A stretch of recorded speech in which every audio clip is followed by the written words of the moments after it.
Assalamualaikum warahmatullahi wabarakatuh. Innal hamdalillah nahmaduhu wa nasta'inuhu wa nastahdi wa natubu ilaih wa na'udzu billahi min syururi anfusina wa sayyiati a'malina man yahdihillahu fala mudilla lahu wa man yudlilhu fala hadiyalah. Asyhadu an la ilaha illallah wahdahu la syarikalah wa asyhadu anna Muhammadan abduhu wa rasuluhu la nabiyya ba'dah. Allahumma fassalli ala sayyidina Muhammad wa ala alihi wa sahbihi wa sallim amma ba'd. Alhamdulillah, segala puji milik Allah Subhanahu wa taala, salawat dan salam tak lupa kita panjatkan kepada junjungan kita suri tauladan kita Nabi besar Rasulullah Muhammad sallallahu alaihi wasallam. Allahumma shalli wa sallim wa barik alaihi. Alhamdulillah, pada hari ini kita bertemu. Mudah-mudahan pertemuan ini diberkahi Allah Subhanahu wa taala. Ilmu kita bertambah, amal kita bertambah, maksiat kita berkurang, dan mudah-mudahan pada akhirnya nanti kita semua mendapatkan husnul khatimah. Amin ya rabbal alamin. Hari ini sudah tanggal 2 Muharram. Syahrul Muharram ini satu bulan yang memang akhirnya ditetapkan oleh Umar bin Khattab sebagai khalifah 6 tahun setelah Rasulullah SAW wafat, sebagai awal dari bulan, awal dari tahun ya, tahun yang kita kenal sebagai tahun Hijriah. Namun ada kerancuan, karena menganggap Muharram adalah awal dari tahun, maka seolah-olah Nabi itu hijrahnya di bulan Muharram. Sesungguhnya Nabi hijrahnya itu di bulan Rabiul Awal, sebagaimana lahirnya dan sebagaimana wafatnya menurut Imam Al-Hafiz As-Suyuti. Bulan Muharram ini dari sebelum ditetapkannya tahun Hijriah atau tahun Islam, itu sudah dikenal sebagai bulan yang mulia. Salah satu di antara 4 bulan yang arba'atun hurum, ya, satu di antara 4 bulan yang Allah muliakan. Ya. Nanti muliakan karena apa, nanti kita bahas. Dan kenapa Umar bin Khattab memilih Muharram, nanti kita bahas juga. Dan bagaimana kita memaknai hijrah juga mungkin sedikit kita bahas nantinya. Karena waktu kita ini agak pendek. Sejak mungkin akhir dari Zulhijjah, pertengahan Zulhijjah itu zuhur sudah lewat dari jam 12 ya. Jadi kalau salat kita 15 menit, kemudian zikir kita 5 menit, ya 12.20 baru mulai kan, nah, bergeser ke belakangnya, nah, gitu ya. Jadi ya terus jam 1 kita harus berhenti kan, jadi ya, setengah jam lapas ya, bismillah. Jadi sini agak ngebut sedikit ya. Di beberapa tempat disiasati begini, mereka mulainya sebelum zuhur, nah, sebelum zuhur, karena zuhurnya jam 12 kan, jadi mereka biasanya sudah setengah 12 sudah off kan, di beberapa tempat masjid-masjid maupun musola kantor gitu. Jadi saya tuh mulainya jam 11, ada yang 11.30 ekstrim, 11.30, ada yang 11.45. Jadi mulai dulu, break sholat zuhur, pada zuhur lanjut lagi. Nah, gitu. Kalau strict jam 1 harus berhenti, selesai.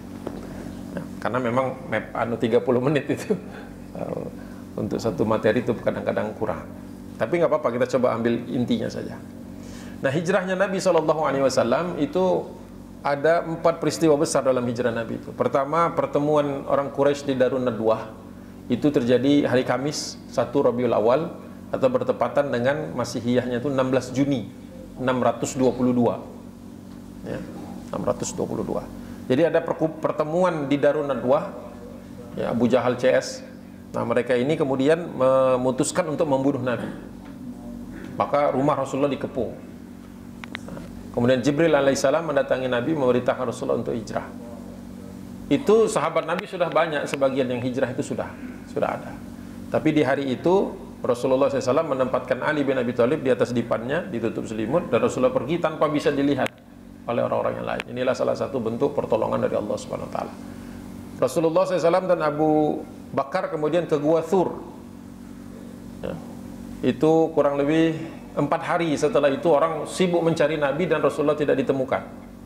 Memang sudah ada yang hampir sampai ke Gua Thur itu, tetapi Allah Subhanahu Wa Taala bantu dengan junudan lam tarawha, ya, tentara-tentara Allah yang tidak kelihatan, yaitu para hewan-hewan yang kemudian menutupi gua itu, seolah-olah tidak ada orang yang lewat di situ. Ya. Nah, Rasulullah SAW meninggalkan Gua Thur itu hari Seninnya. Jadi Kemis itu rapat, Senin, Kemis siang atau Kemis pagi itu rapat, Kemis sorenya Rasulullah hijrah ke Gua Thur. berdiam di Gua Thur itu selama 4 hari. Seninnya tanggal 5 Rabiul Awal itu baru Rasulullah berangkat. Butuh waktu kurang lebih 8 hari, sepekan lebih sedikit, baru Rasulullah sampai di Kuba, yaitu Senin lagi tanggal 12 Rabiul Awal, 1 pekan perjalanan. Rasulullah tinggal di sana, membangun masjid pertama, yaitu Masjid Kuba. Jadi masjid yang pertama kali dibangun Nabi di luar kota Mekah, yaitu Masjid Kuba. Masih bisa dikunjungi masjidnya. Dan bahkan ada riwayat yang mengatakan, kata Nabi, barang siapa yang mengunjungi Masjid Kuba, sholat 2 rakaat di dalamnya karena Allah, maka dia mendapatkan pahala umroh, seperti pahala seperti nilai umroh, gitu. Tidak menggantikan umroh. Baru Rasulullah SAW setelah membangun masjid tadi, baru kemudian berangkat ke Madinah, masuk kota Madinah itu yang biasanya diiringi sholawat dan juga sekaligus diiringi dengan sebuah nasyid, ya, kebiasaan orang Arab menggunakan syair. Tala al-badru alaina min thaniyatil wada. Nah, itu tanggal 16 Rabiul Awal, Jumat sore. Dan Rasulullah salat Jumatnya di Kuba. Setelah salat Jumat baru berangkat. Nah, baru sampai kota Madinah. Itu hijrahnya secara kronologis. Jadi Rasulullah masuk ke kota Madinah itu 1 Juli 622 Masihiyah atau 16 Rabiul Awal, belum ada tahunnya. Karena tahunnya belum ditentukan. Orang Arab punya kebiasaan nulis tanggal, nulis bulan tanpa tahun. Cuma disebutkan saja apa yang terjadi di tahun itu yang hebat. Jadi seperti Rasulullah lahir di tahun gajah, Amul Fil, karena ada peristiwa penyerbuan Ka'bah. Jadi tidak ada nama, tidak ada tanggal, tidak ada tahun, tidak ada angka, hanya peristiwa-peristiwa besar saja. Kenapa disebut Muharram? Karena tanggal Muharram itu artinya yang dimuliakan. Muharram itu bulan yang dimuliakan. Ciri-ciri utamanya adalah diharamkan atau dilarangnya pembunuhan, utamanya itu. Dilarang membunuh, dilarang membegal, dilarang merampok, macam-macam, semua yang merugikan orang lain tak boleh dilakukan di bulan Muharram. Ya.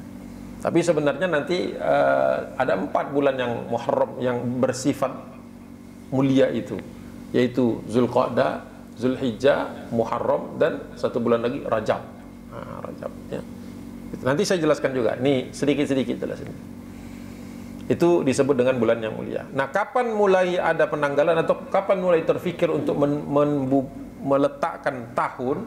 Itu ketika seorang sahabat Nabi yang bernama Abu Musa Abdullah bin Qais al-Ash'ari, atau singkatnya Abu Musa al-Ash'ari radhiyallahu anhu, itu menulis surat dari Basra itu di Irak, nulis surat kepada Umar, wahai Umar, kami mengalami kesulitan untuk membukukan, mencatatkan, karena dia sebagai gubernur di sana, mencatat, membukukan, menghitung, mengarsip surat menyurat, karena kebiasaan kita belum ada tahun. Sedangkan orang Persia, orang Romawi sudah biasa dengan tahun. Ya. Umar bin Khattab yang memang memiliki kemampuan untuk berijtihad, salah satu di antara beberapa sahabat yang Rasulullah hormati ketajaman ketajaman hatinya dan ketajaman fikirannya adalah Umar bin Khattab. Sebagai ilustrasi saja sebelum saya jelaskan, Umar bin Khattab itu ketika perang Badar, setelah perang Badar itu kan banyak tawanan kaum musyrikin, ada 75 orang tawanan. Rasulullah bertanya kepada sahabat, bagaimana tawanan ini? Karena belum ada hukumnya waktu itu, belum ada hukum tentang tawanan. Maka sebagian sahabat berpendapat ditawan saja, nanti kita pikirkan di Madinah. Ada yang mengatakan, ya Rasulullah, orang-orang ini orang-orang yang istilahnya yang orang-orang yang kaya raya, kita tawan saja, nanti pasti keluarganya datang, sebagaimana kebiasaan orang Arab, keluarganya datang dan keluarganya akan menebus mereka. Nah, kemudian Rasulullah juga bertanya kepada Umar bin Khattab. Nah, Umar bin Khattab jawabannya beda. Kata Umar, mereka ini adalah orang-orang yang kufur kepada Allah Subhanahu wa taala, dan kalau mereka tuh menang hari ini tadi di Badar itu, pasti kita dihabisi semuanya Rasulullah. Dan mereka mengetahui resikonya berperang. Umar tegas, kenapa kita tidak bunuh saja? Tapi ternyata Rasulullah SAW tidak mengambil pendapat itu. Nah, ketika tidak mengambil pendapat tersebut, ternyata Allah Subhanahu wa taala di dalam surah Al-Anfal itu membenarkan pendapat Umar bin Khattab. Ya. Tidak pantas bagi seorang nabi ya untuk kemudian mengambil tawanan padahal musuhnya belum kalah. Karena di Badar itu kan baru kekalahan pertama saja untuk musyrik. Maka ditegur dan dilarang untuk mengambil tawanan sampai kemudian turun ayat yang kemudian membenarkan. Ya. Singkatnya itu. Dan di tempat lain juga seperti misalnya ayat tentang hijab, itu juga Umar bin Khattab. Satu malam dia sedang patroli, tugas patroli, kemudian dia melihat ada seorang istri Nabi SAW yang keluar karena belum turun ayat menutup hijab. Waktu itu kata Umar, ya Rasulullah, paginya dia melapor kepada Nabi, Rasulullah, semalam saya melihat salah seorang dari istrimu keluar. Alangkah baiknya seandainya istri-istrimu dan seluruh kaum muslimah itu menutup pakaiannya, karena belum ada perintah. Pagi itu juga Jibril turun membawa ayat tentang jilbab, ya, jalabi bihim itu 2 kali. Ada satu kitab isinya belasan ayat, ternyata itu baru 2 aja yang populer. Ternyata banyak sekali ayat, belasan ayat yang turun membenarkan pendapat Umar bin Khattab. Nah, jadi sebelum saya menjelaskan kenapa Umar bin Khattab itu diakui oleh Rasulullah sebagai orang yang memiliki daya fikir yang tajam, kita sudah tahu siapa sebenarnya beliau. Nah, Abu Musa al-Asy'ari mengatakan bahwa kita nih, surat-surat kita ini ada tanggalnya, ada bulannya, nggak ada tahunnya. Repot nanti kalau nyusunnya itu, karena kan ada penerimaan yang harus diurus. Di zaman Nabi SAW hanya kota Madinah. Kota Madinah mungkin mudah mengurusnya dan tidak banyak macam-macamnya. Nah, di zaman Umar bin Khattab wilayah sudah meluas. Orang-orang Persia banyak masuk Islam, orang-orang Romawi ada yang masuk Islam, orang Mesir ada yang masuk Islam. Dan mereka membawa budaya-budaya mereka. Dan Umar bisa memilah mana budaya yang buruk, mana yang baik. Nah, tentang tanggal ini kata Umar, bagus. Kita harus punya tahun. Maka dikumpulkanlah sahabat-sahabat Nabi yang disebut dengan Ahli Syura. Siapa mereka? Ali bin Abi Thalib, Abdurrahman bin Auf, Utsman bin Affan, Az-Zubair bin Awam, Sa'ad bin Abi Waqqas, dan Thalhah bin Ubaidillah. Thalhah bin Ubaidillah. 6 ini adalah 10 di antara 6 ini adalah orang yang termasuk di antara 10 ya yang dijamin masuk surga. Ya. Jadi begitu. Asyarah mubashirun bil jannah. 10 orang yang dapat kabar gembira, mereka sudah masuk surga. Dijamin masuk surga. Padahal masih hidup orangnya, hebat juga tuh. Kalau kita tuh kan ada tanda-tanda ahli surga itu setelah mati. Kalau masih hidup tuh belum kelihatan. Tidak berani orang mengatakan dia ahli surga. Paling berdoa aja, berharap. Tapi kalau sudah mati kan kita berdoa, ya Allah semoga dia dimasukkan ke dalam surga, semoga dia menjadi bagian dari ahli surga. Kalau kita mau ambil mudahnya itu, kalau sudah disolatkan 40 orang, kalau menurut mazhab Imam Syafi'i, dakhalal jannah. Makanya kadang-kadang kalau sebelum sholat dikumpulkan dulu orang dalam jumlah yang banyak. Seperti itu. Jadi tanda-tanda ahli surganya kelihatan setelah mati. Nah, 10 sahabat itu unik, mereka sudah dicap penduduk surga padahal masih yamshi fil ard, masih jalan di bumi. Logikanya kalau masih jalan masih bisa berbuat dosa kan? Nah, itu maksudnya adalah bahwa dosa-dosa yang datang setelah amalan-amalan mereka itu sudah diampuni sama Allah SWT. Hebatnya itu. Seperti Utsman bin Affan, berinfak sedekah banyak banget sampai kata Nabi, tidak ada lagi yang bisa membahayakan Utsman setelah ini. Itu tuh jaminan. Kalau perkataan Nabi itu ya kebenaran, sebagaimana wahyu Allah Subhanahu wa taala. Itu. Nah, dikumpulkanlah kemudian mereka, diusulkan kepada mereka, ya. Badail muqtarahah istilahnya itu, usulan-usulannya itu ditampung. Kata Umar bin Khattab, bagaimana sebaiknya kita ngitung 1 tahun pertama itu kapan? Karena itu arbitrer gitu, sesuatu yang Rasulullah tidak suruh, Rasulullah tidak berikan isyarat. Kalau tentang kepemimpinan ada isyaratnya walaupun tidak ditunjuk Nabi, yaitu Rasulullah sholat di belakang Abu Bakar Siddiq. Tentang siapa yang harusnya meneruskan ada isyaratnya. Rasulullah pernah sakit, Rasulullah minta Abu Bakar yang mimpin. Pas di tengah-tengah sholat Rasulullah mendadak sembuh, maksudnya mendadak kuat untuk bangun dari tempat tidurnya dan kemudian menuju keluar dari biliknya itu untuk sholat bareng. Nah, karena melihat Rasulullah datang, maka Abu Bakar memundur, mau mempersilahkan Nabi yang memimpin, karena ya Rasulullah hidup, masa ada orang lain yang memimpin kan, nah gitu. Tetapi Rasulullah malah justru ke belakangnya. Ada yang mengatakan ke sampingnya. Maka untuk pertama kalinya, bukan yang pertama kali, itu yang kedua kali, ada orang memimpin sholat Nabi, yaitu Abu Bakar. Yang pertama justru Utsman bin Affan di perang Tabuk. Waktu mau pulang, Rasulullah sedang urusan lain, waktu sholat masuk, mana sholat Nabi, nggak ada. Utsman aja yang dipanggil. Kemudian Rasulullah datang, Utsman juga mau mundur, ditahan Nabi. Terus sholat. Jadi ada dua orang yang pernah memimpin sholat Rasulullah SAW.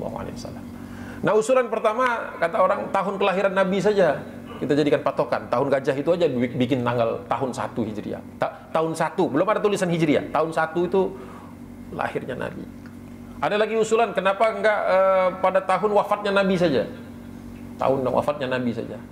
Ada lagi yang mengatakan, kenapa enggak tahun ketika Rasulullah diangkat sebagai Nabi?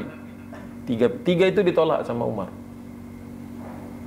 Akhirnya Ali bin Abi Thalib mengusulkan, kenapa enggak tahun hijrah saja?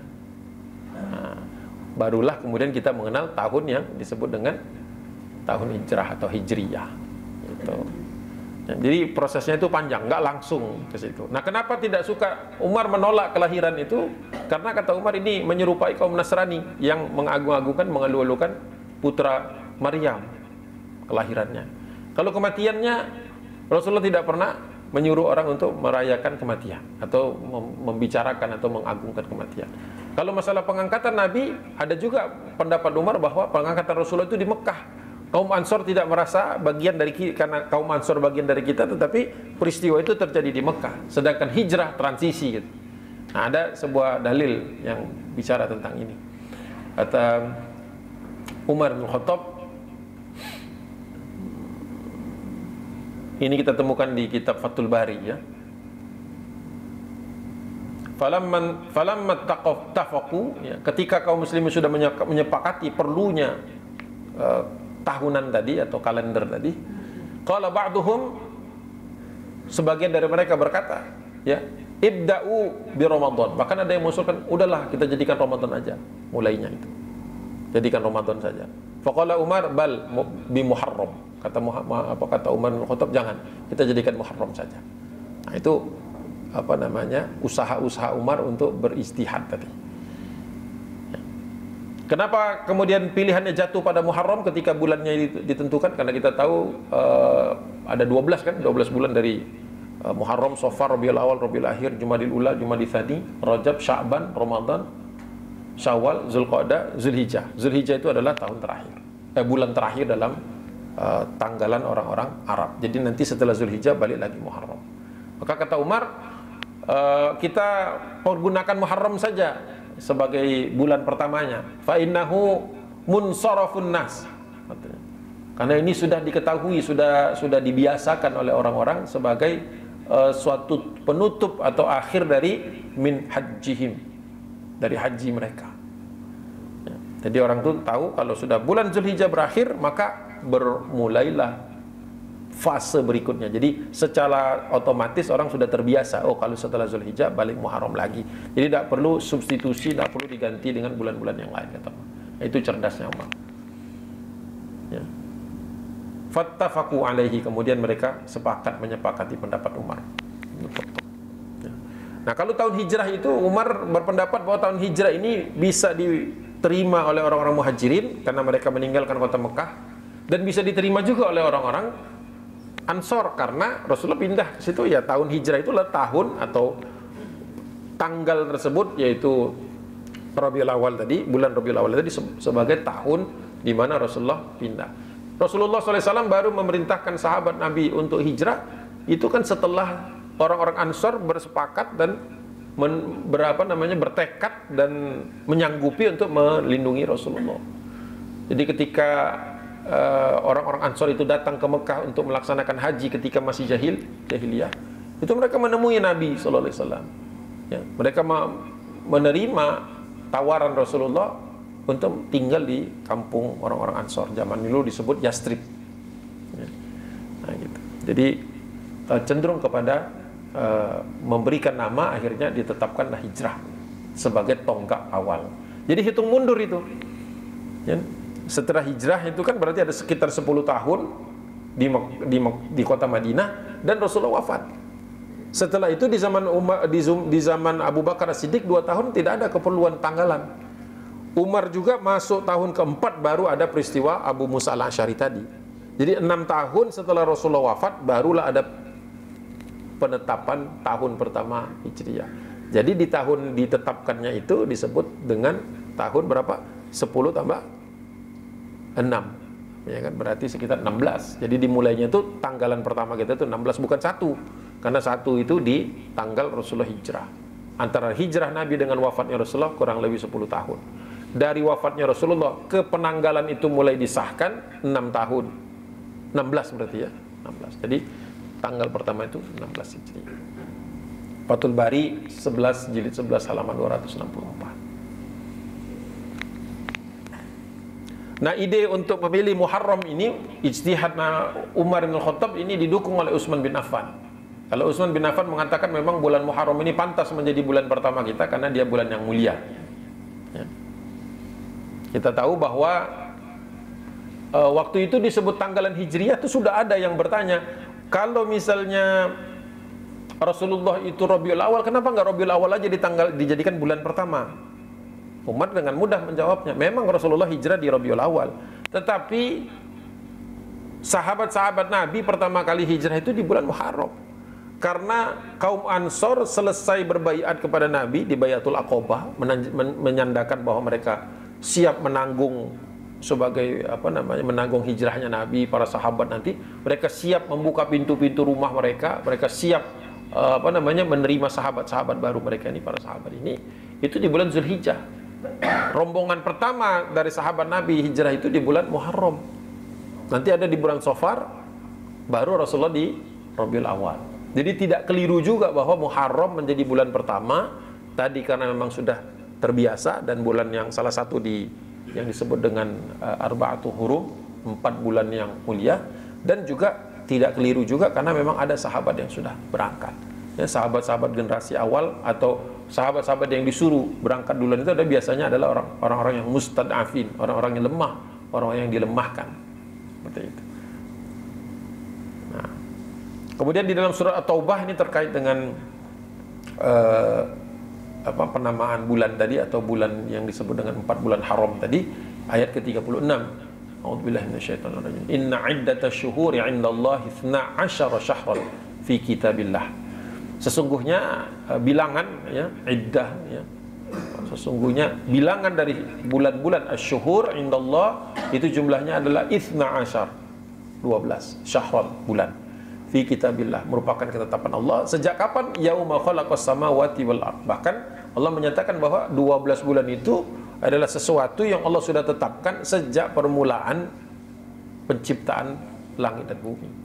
Jadi manusia pertama, Nabi Adam dan anak-anaknya itu pun sudah Allah bekali dengan pengetahuan dasar, yaitu bahwa satu putaran tahun itu 12.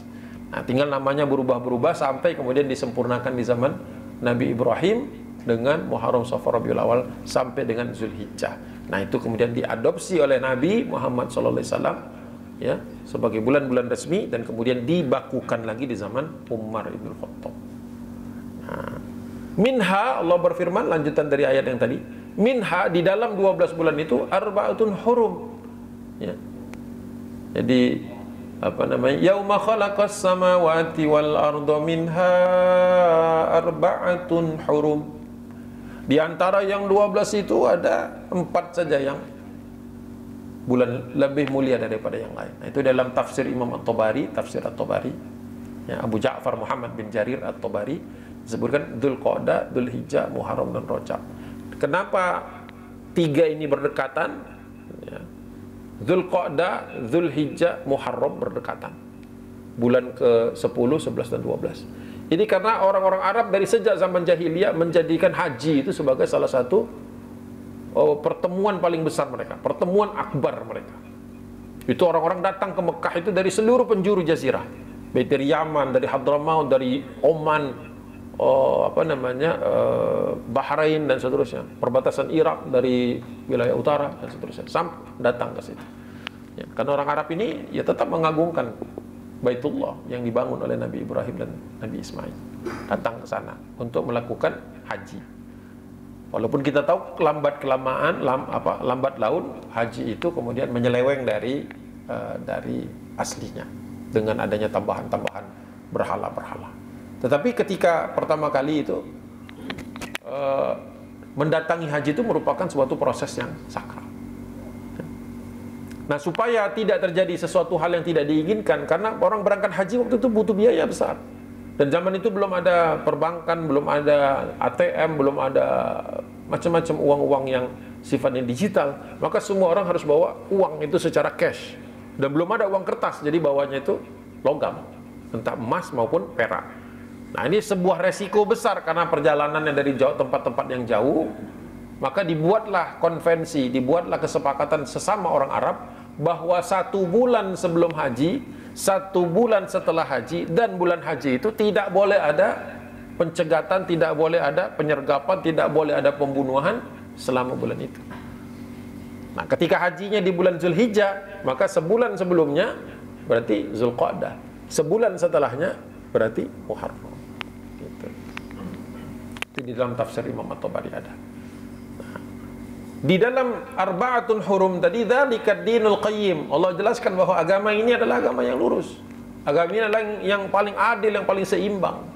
Fala tadlimu fihinna anfusakum, dan janganlah kalian menzalimi dirimu dan menzalimi orang lain pada keempat bulan itu khususnya. Gitu. Maka kemudian Muharram menjadi sangat penting karena dia penutup dari Zulhijjah. Nah, terkait kemudian dengan di bagian akhir ya, mungkin ada berapa menit lagi tinggal, terkait dengan mengucapkan selamat awal tahun gitu ya. Banyak orang yang kul amu antum bi khairin gitu kan, dan doa-doa lain terkait dengan awal bulan itu diriwayatkan oleh Imam At-Tabrani, dinilai hasan hadis ini oleh Al-Hafiz Al-Haythami, ahli hadis. An Abdullah bin Hisham radhiyallahu anhu, ada seorang sahabat Nabi yang bernama Abdullah bin Hisham, qol kana ashab Rasulillah sallallahu alaihi wasallam yata'allamuna hadzal du'a idza dakhalatis sanah wasyahr. Para sahabat itu punya dan menghafal dan mempelajari beberapa doa diantaranya terkait ketika masuk awal tahun baru Muharram itu atau bulan-bulan baru. Ya. Sebagaimana kita tahu kalau Rasulullah memasuki bulan Rajab kan, ya, Allahumma barik lana fi Rajaba wa Sya'bana wa balighna Ramadan. Itu diucapkan pas masuk. Ya, berarti ada tradisi menghormati datangnya bulan, terutama bulan-bulan yang Arba'atun Hurum tadi. Yang utama kalau Indonesia kan mungkin bulan Ramadan dan bulan haji, itu yang biasanya dimuliakan. Nah, apa yang dibacakan oleh para sahabat Nabi ketika masuk bulan baru atau putaran baru, yaitu Muharram itu. Muharram itu tak bulan pertama. Allahumma adkhalhu, ya, Allahumma adkhalhu alaina bil amni wal imani was salamati wal islami ridwanu minar rahmani wa jawazu minasyaitani. Ya, doa mereka, Allahumma, ya Allah, datangkanlah, masukkanlah bulan tersebut kepada kami. Bukan kami ke dalam bulan, tapi bulan itu kepada kami. Jadi lewatkanlah bulan itu bil amni, dengan keamanan, wal imani, dengan keimanan. Jadi setiap bulan baru kita bertambah iman kita, wassalamati, dan keselamatan, wal islami, dan keislaman kita meningkat, waridwanu minar rahmani, dan mendapatkan ridwan. Ridwan itu jamak dari ridho, ya, waridwanu minar rahman, dapatnya ridho, bertambahnya ridho dari Ar-Rahman, yaitu Allah Subhanahu wa taala yang Maha Penyayang. Wa jawazu, dan pisahkanlah, jauhkanlah, hindarkanlah kami minasyaiton, dari keburukan-keburukan setan.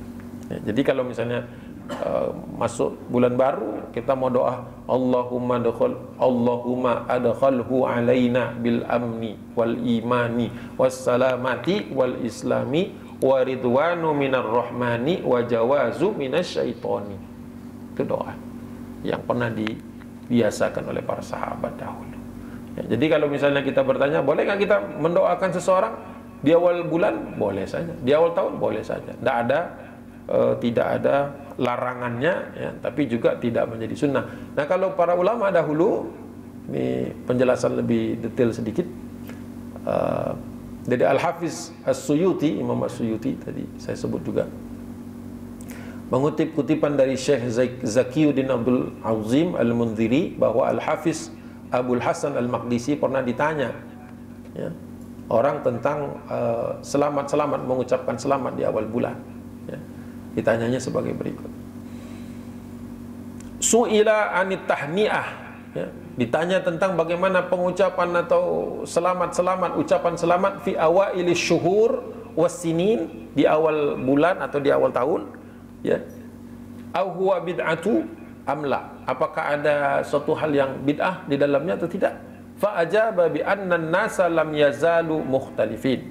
Beliau mengatakan memang para ulama ini ada perbedaan, ya, ada mukhtalif, ada perbedaan di antara mereka. Fi dzalika qala walladzi arahu, akan tetapi saya melihat bahwa sebagian besar dari mereka annahu mubahun, menganggap bahwa itu sesuatu yang boleh. Mubah itu dikerjakan boleh, tidak dikerjakan boleh. Ya, kalau wajib itu harus dikerjakan. Kalau tidak dikerjakan dia berdosa. Kalau sunnah itu tadi dikerjakan dia berpahala, ditinggalkan maka seseorang itu tidak mendapatkan hukuman padanya. Tapi kalau mubah boleh dikerjakan. Kalau ada kebaikan di dalamnya, laksanakan. Kalau misalnya ada doa di dalamnya, Rasulullah memerintahkan kita berdoa. Allah juga berdoa. Kalau ada solawat, bahkan innallaha wa malaikatahu yusholluna ala nabi. Bahkan Allah pun menyebutkan bahwa sesungguhnya Allah dan para malaikatnya bersolawat kepada Nabi. Apalagi kita. Jadi kalau mau dipenuhi dengan solawat, silahkan. Spesifik tanggalnya tidak harus tanggal 1 sebenarnya. Mau tanggal 2, mau tanggal 3, mau tanggal 4 juga boleh. Ya. Itu hanya ijtihad saja, kalau karena kebetulan kita libur. Kalau di Indonesia kan, kalau di luar negeri kan tidak ada liburnya tuh 1 Muharram. Di Indonesia alhamdulillah libur. Ya, kalaupun antum tidak melakukan perayaan-perayaan misalnya, paling tidak dapat istirahatnya. Mau sholawat di hari itu silakan, mau di masjid boleh, di rumah silakan. Yang jelas sampaikan kepada keluarga dan anak bahwa ini tahunnya kaum muslimin. Jangan sampai ketika ditanya mana tahun baru, ingatnya Januari. Waktu ditanya nanti tahun barunya kaum muslimin, dah tahu. Ya. Kalaupun tidak mau merayakannya secara spesifik, secara khusus, silakan. Mau liburan saja, ngajak anak-anak kemana, silakan juga. Kalau mau misalnya tilawah bareng dengan anak-anak, boleh juga. Ya, tidak perlu dirisaukan ya seperti itu. Ya. Annahu mubahun laisa bisunnati, tidak ada sunnahnya juga, wala bid'atuan, wala bid'atu intah, dan juga tidak ada di dalamnya suatu kebid'ahan yang menyebabkan kita harus meninggalkannya. Silakan. Ya, seperti itu pendapat dari para ulama dalam kitab Al-Hawi lil Fatawi. Kalau tadi hadisnya jelas bahwa sahabat biasa berdoa. Untuk apa? Untuk awal bulan. Bulan apa? Bulan apa aja. Untuk awal tahun, tahun apa saja, tahun apa saja. Jadi mudah-mudahan kita semua di sini memanfaatkan waktu yang baik itu, yaitu waktu-waktu di mana kita bisa mengingat Rasulullah dulu hijrah, beratnya hijrah dan perjuangan Nabi. Mudah-mudahan itu cukup untuk menjadi peringatan bagi kita bahwa Allah Subhanahu wa taala memuliakan Rasulullah dengan hijrah, maka kita pun berhijrah. Nah, satu lagi sebelum menutup, bagaimana dengan hijrah yang sekarang? Ya, Rasulullah melarang, sudah tidak ada lagi hijrah makani, tidak ada lagi hijrah berpindah tempat. Yang ada adalah bersungguh-sungguh dalam ibadah, bersungguh-sungguh dalam berjuang. Itu yang disebut dengan hijrah maknawi. Sehingga ada yang mendefinisikannya al-hijratu, jadi hijrahnya secara maknawi itu, secara makna itu adalah berpindahnya seseorang minad dhulumatil jahiliyah ila nuril Islam. Berpindahnya seseorang dari kegelapan jahiliyah, kebiasaan berdosa, meninggalkan sholat dan lain sebagainya, meninggalkan ibadah, meremehkan ibadah, sampai kemudian dia menjadi seorang yang taat. Itu merupakan hijrah juga. Ya, begitu. Nah, kalau tempat ini ada juga yang bertanya, terus bagaimana kaum muslimin kalau dianiaya di satu tempat, boleh nggak hijrah?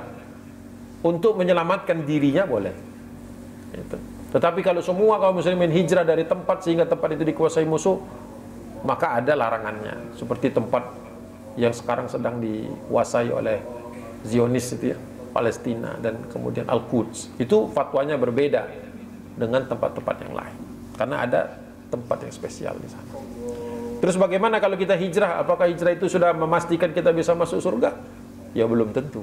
Karena hijrah seseorang, ada sahabat Nabi yang hijrah.